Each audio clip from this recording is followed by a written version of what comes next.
তেল দাও আর ঠিক আছে।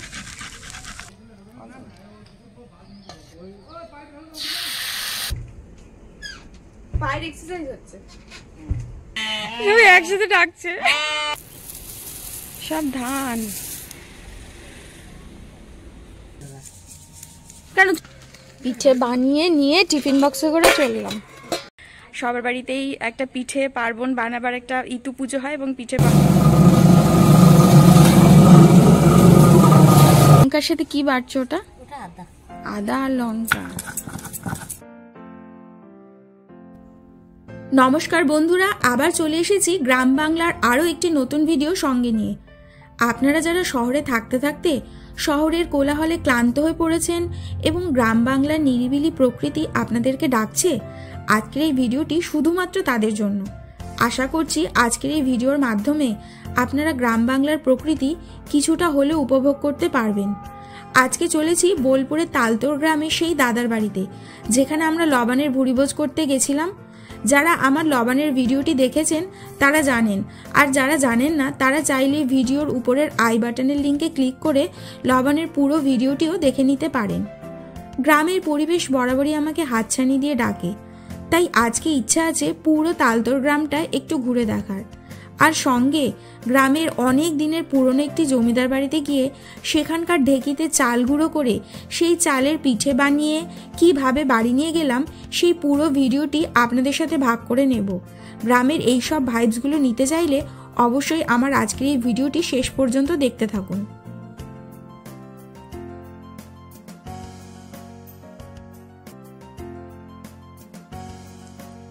চলে এসেছি সেই দাদার বাড়িতে, আর এখন যাচ্ছি গ্রামের পথ দিয়েই সেই জমিদার বাড়ির দিকে। যেতে যেতে প্রথমেই দেখতে পেলাম বিশাল ধানের একটি গোলা।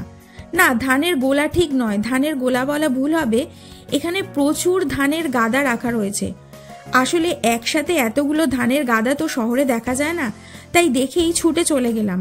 দেখে এত ভালো লাগছিল যে সেটা ভাষায় প্রকাশ করার মতো নয়। তার এগুলো সব ধান না? হ্যাঁ, তো সবগুলো তো ধান দেখছি, সব ধান।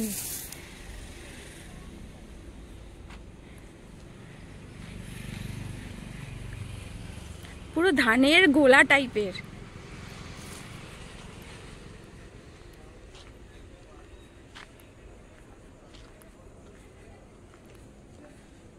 এগুলো কি ধান? এগুলো ওই 36 না, স্বর্ণ 36 এগুলো না?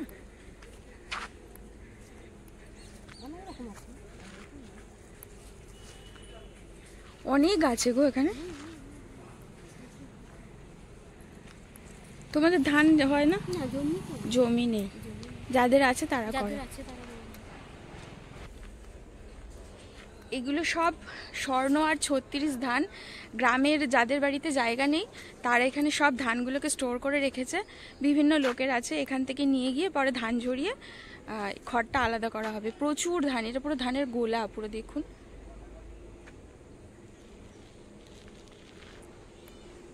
প্রচুর ধান সব স্টোর করে রেখেছে, কি ভালো লাগছে দেখতে।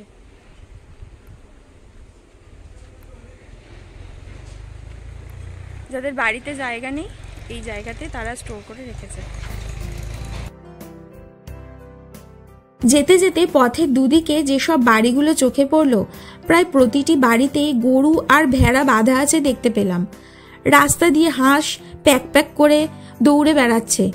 শহরে যেমন রাস্তায় বিভিন্ন গাড়ির হর্ন এবং মানুষের কোলাহল শুনে কান ঝালাপালা হয়ে যায়, গ্রামের রাস্তায় ঠিক এর উল্টোটা।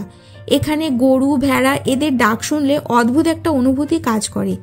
এ যেন একটা শান্তির অনুভূতি, যেটা শহর থেকে অনেক দূরে একমাত্র এই গ্রামের পরিবেশেই বিরাজ করে। চলে এসেছি সেই জমিদার বাড়িতে।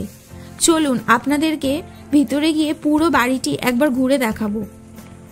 বহু পুরনো এই জমিদার বাড়িটিতে যদিও এখন কেউ আর থাকে না, বংশ পরম্পরায় সবই এখন উন্নত এবং শহরগামী হয়েছে, কিন্তু এক সময় পুরো গ্রামের মধ্যে এনারাই ছিলেন জমিদার বাবু। বাড়িটার মধ্যে কিছু না, কি সুন্দর গো বাড়িটা, একদম পুরো ফাঁকা ফাঁকা। কি সুন্দর গো বাড়িটা। চলো ঢেকিটা ইয়ে করবে, পা দেবে? হ্যাঁ, এইটা মনস তলা, আর ওর ভেতর আছে কালী তলা। ও, এটা মনে হচ্ছে তলা। জুতো পরে আছে, যাওয়া যাবে না এখন। বাড়িটাই তো কি সুন্দর লাগছে দেখতে। বাইরে তো খুব সুন্দর ছিল। ও, ওইটা ঢেঁকি।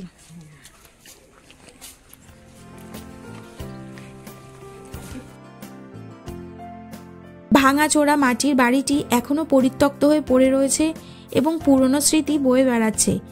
এইরকম জায়গায় আসলে না আমি একটু নস্টালজিক হয়ে পড়ি। আমার মনে হয় আমার মতো এরকম অনেকেই আছেন। এই জমিদার বাড়িতেই বহু পুরনো একটি ঢেঁকি রাখা আছে এবং গ্রামের সকল মানুষ এখানে চাল গুঁড়ো করতে আজও আসে। ঢেঁকি আগে বিভিন্ন সিনেমায় বহুবার দেখেছি। এখানে এসে প্রথম নিজের চোখে ঢেঁকি দেখলাম এবং নিজেও ঢেঁকিতে পা দিয়ে কিভাবে চাল গুঁড়ো করা হয় সেই এক্সপিরিয়েন্সও একটু করে দেখার চেষ্টা করলাম।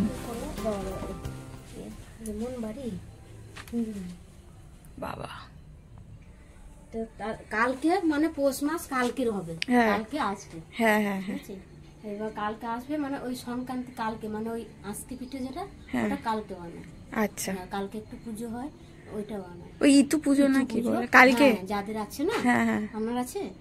হ্যাঁ, বাড়িতে তো করে মা, শাশুড়ি মা করে। তো এখানে এখানে না, না না না, আমাদের বাড়িতে করে। ওই ঠাকুর ঘরে একটুখানি ওই চাল দিয়ে দেশ থেকে আসে। হ্যাঁ, ওই জন্য একটু পিঠে, একটা দুটো পিঠে মানে বানাতে হয়। ওইটা কালকে, ওইটা করা কালকে। এবার কালকে ওই সব ওইটা করে পুজো টুজো করায় বা উনুনে দেয়, অনেক অনেক যেখানে যা নিয়ম আছে সেগুলো। তা আজকে তুমি পিঠে বানাবে তো? চলো। এটা একটা অনেক দিনের পুরনো জমিদার বাড়ি। জমিদাররা কেউ এখন থাকে না, বাড়িটা এমনি পরিত্যক্ত পড়ে আছে, কিন্তু ওদের একটা ঢেঁকি রয়েছে এখানে।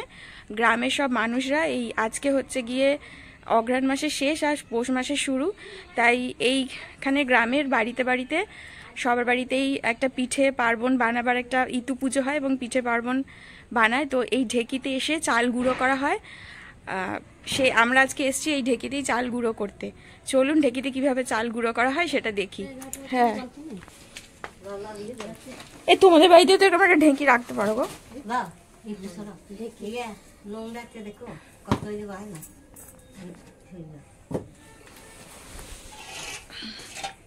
কিছু না কিছু না, নালে না হবে বলতে হবে।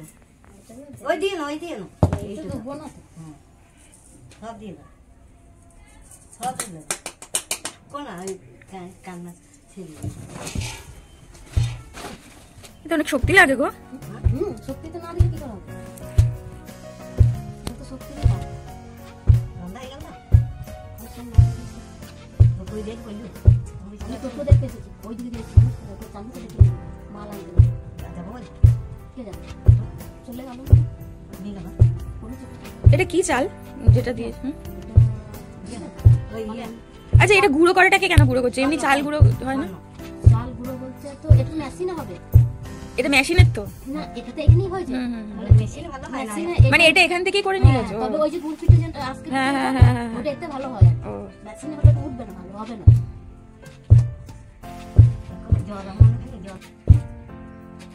ওটা আবার হাত দিয়ে তুলে নাও না?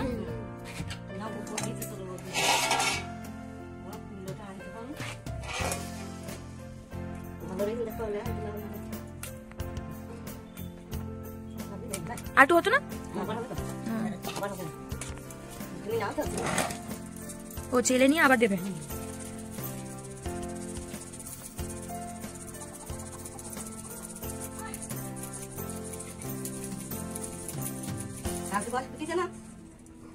কালকে 7 কেজি চাল নিয়েছি, এরকম করি আমি ওই যাদের থাকি ওদের 5 কেজি আর আমাকে দিতে। তারপর হাতে আমি একটুখানি করবো। ওই যে ওটা জান দেখি শক্তি লাগবে। শক্তি তো লাগবে, সেটা লাঠিটা রেখে দিই আমার। আমি একটু ট্রাই করে দেখি। হ্যাঁ, মানুষ আবার কাজ না কাপড় খানি তুলবে। হ্যাঁ, লেগে যায় না এটা তো পানি তো। হ্যাঁ, বাদা, হ্যাঁ বাদা, পাট ছেড়ে দেবে, পাট ছেড়ে দেবে, ছেড়ে দেবে পাট ছাড়া অত নামিয়ে না, পাট ছাড়া। হ্যাঁ হ্যাঁ হ্যাঁ হ্যাঁ। ও মানে পুরোটা না হবে না? আচ্ছা, এরকম। হ্যাঁ হ্যাঁ, ঠিক আছে একদম। এই তো হচ্ছে। আচ্ছা, দেখবে একদম মতো তো না খালি তো দেখতে এই হালকা লাগে দারুণ অভিজ্ঞতা পায়ের এক্সারসাইজ হচ্ছে যত থেকে ময়লা হয়ে গেলে পা থেকে মজা ময়লা হচ্ছে দাদাকে যে দেখাবেন হ্যাঁ দেখাবো তো দেখো আমি কত কিছু করে এসেছি না চাল নিয়ে এসেছি মানে ওটা ভেতরটা লোহার এবার আমাকে শুধু মাটিতে হলে হবে না তো মাটি দিয়ে মাটি হলে তো পুরো গর্ত হয়ে যাবে হয়ে যাবে মাটি পড়বে তো আমাকে আমাকে মাটি দিয়ে আমার ঠিক করতে হবে আমি তো টিভি করে আছি বোমা নিয়ে যাবো কালি টাকা দিয়ে তুমি না ভাজা কাট করবা কেন চলো তুমি ঠিক আছে অসুবিধা নেই আমি সেফটি করে আছি ওইটা কত করে লাভ করবে এরকম করবো এখানে প্রচুর মেয়ে থাকে যখন ওই চাল করে তখন প্রচুর আজ পূর্ণিমার দিন ওই জন্য লোকজন দেয় আজ এটা দেবে না আচ্ছা মানে পুজোর দিনে এটা হ্যাঁ পুজো হয় ওই জন্য দেয় না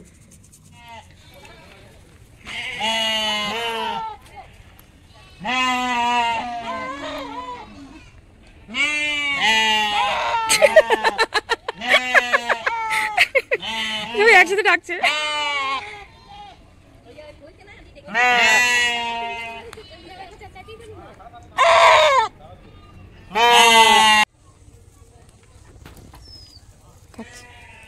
এখানে চারিদিকে আসলে এই হ্যাঁ হ্যাঁ এগুলো শোনা যায় হ্যাঁ ভালো আছে এটা আপনাদের নাকি গরুগুলো দেখাশোনা কে করে দুধ দোয়াই কে তোমরাই করো কোনটা বিয়ান ও আচ্ছা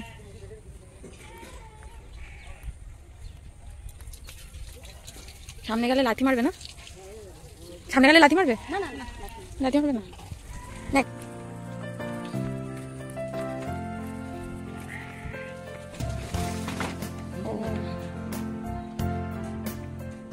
মাটির বাড়িতে তো অনেক ঝামেলা গো লেপা পোছা করতে হয় হ্যাঁ হ্যাঁ কোথায় ছেড়ে গেছে এখন এই ছোট ও বাবা কি সুন্দর এগুলো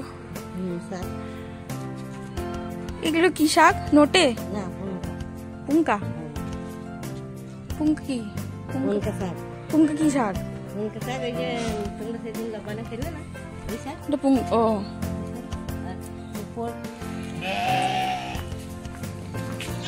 এটা কি ভেড়ার বাচ্চা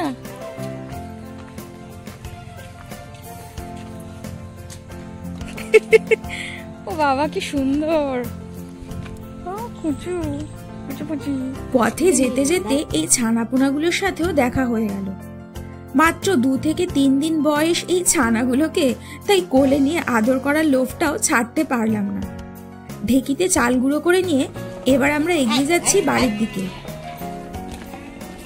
এই ভয় লাগে কিন্তু আমার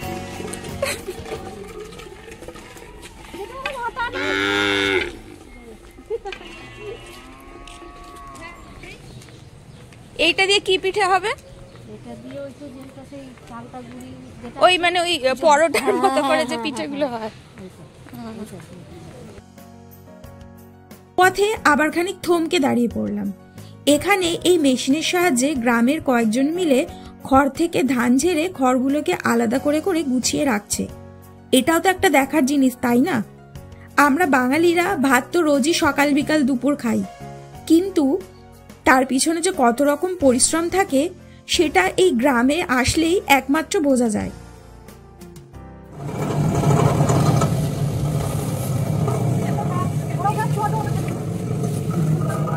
বাধা হচ্ছে না ধানগুলো কি হচ্ছে এগুলো বাধা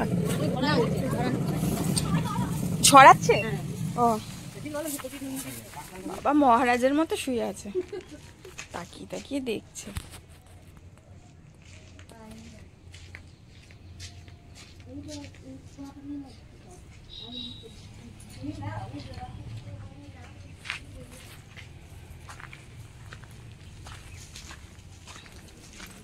এত গোবর আছে কেউ একটু ঘুটে দেবে না আমাকে কি করবি সন্ধে দেবো উঠে দি হ্যাঁ ঘুটে দিয়ে তো সন্ধে দেওয়া যায় ওই যে আমাদের গ্রাম ঘোরা শেষ এবারে দিদি ওই পিঠে করার জন্য সরা কিনেছে এই সরাতে এবার পিঠে হবে বাড়িতে গিয়ে কাঠের উনুনে সেই ভিডিওটা আপনাদের সাথে শেয়ার করব এই চলে এসেছি আমরা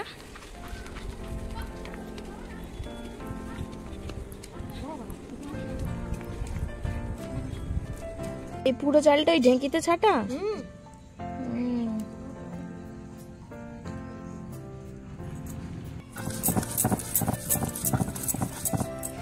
লঙ্কার সাথে কি বাড়ছো ওটা? ওটা আদা। আদা আর লঙ্কা, বাহ।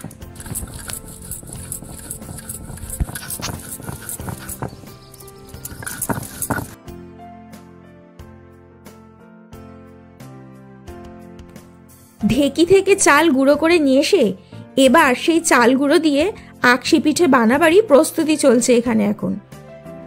যেহেতু আজকে পৌষ সংক্রান্তির শেষ দিন, তাই আজকে বাড়িতে পিঠে বানাবার নিয়ম আছে, তাই অল্প হলেও কয়েকটা পিঠে আজকে বানাতেই হয়। দিদি এখানে এখন খানিকটা চাল গুঁড়ো একটা গামলায় আলাদা করে তুলে নিচ্ছে। এবার জল দিয়ে সেই চালের গুঁড়োটাকে ভালো করে গুলে নেবে। পুরো পিঠেটাই কাঠের উনুনেই বানানো হবে। আকশি পিঠে একটু ঝালঝালি হয়, তাই এই গোলা চালের গুঁড়োর মধ্যে খানিকটা আদা ও কাঁচা লঙ্কা বাটাও দেওয়া হবে।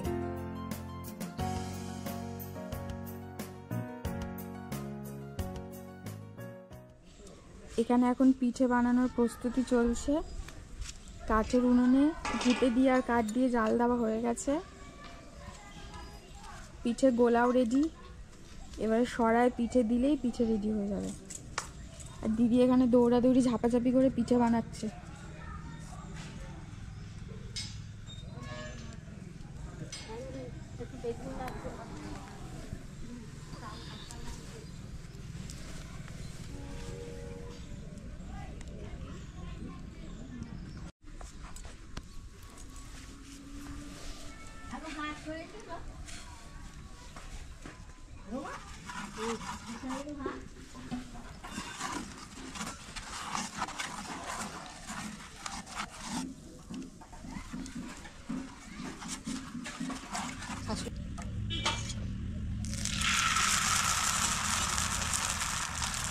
ও ঘোরানোর জন্য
এবার তো হয়ে গেছে। হ্যাঁ, এই যে মাঝখানটা না না তো হয়নি।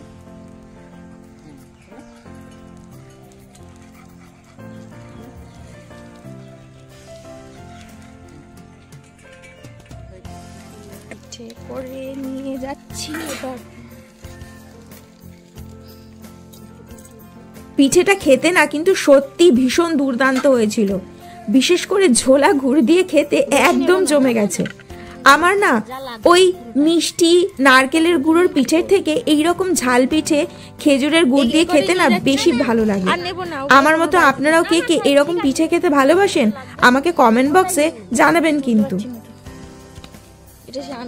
বন্ধুরা, আজকের এই ভিডিওর মাধ্যমে গ্রাম বাংলার পরিবেশে সম্পূর্ণ নিজের অনুভূতি আপনাদের সাথে ভাগ করে নিলাম। ভিডিওটি যদি আপনাদের ভালো লাগে তাহলে অবশ্যই একটি লাইক এবং সাবস্ক্রাইব করে নিচের ডান দিকের নোটিফিকেশন বেল আইকনটিও প্রেস করে রাখবেন এইরকম ভিডিও আরও দেখতে চাইলে। পাশাপাশি পরিচিত বন্ধুদের সাথেও ভিডিওটি ভাগ করে নেবেন যারা গ্রামের পরিবেশ পছন্দ করেন। ফিরে আসছি পরের ভিডিও নিয়ে খুব শিগগিরই। ততক্ষণ সকলে খুব খুব ভালো থাকুন। নতুন বছর শুরু থেকে সকলের খুব ভালো কাটুক এই শুভেচ্ছা রইল আমার তৈরি চ্যানেলের পক্ষ থেকে। আর ভিডিওটি দেখার জন্য সকলকে জানাই অনেক অনেক ধন্যবাদ।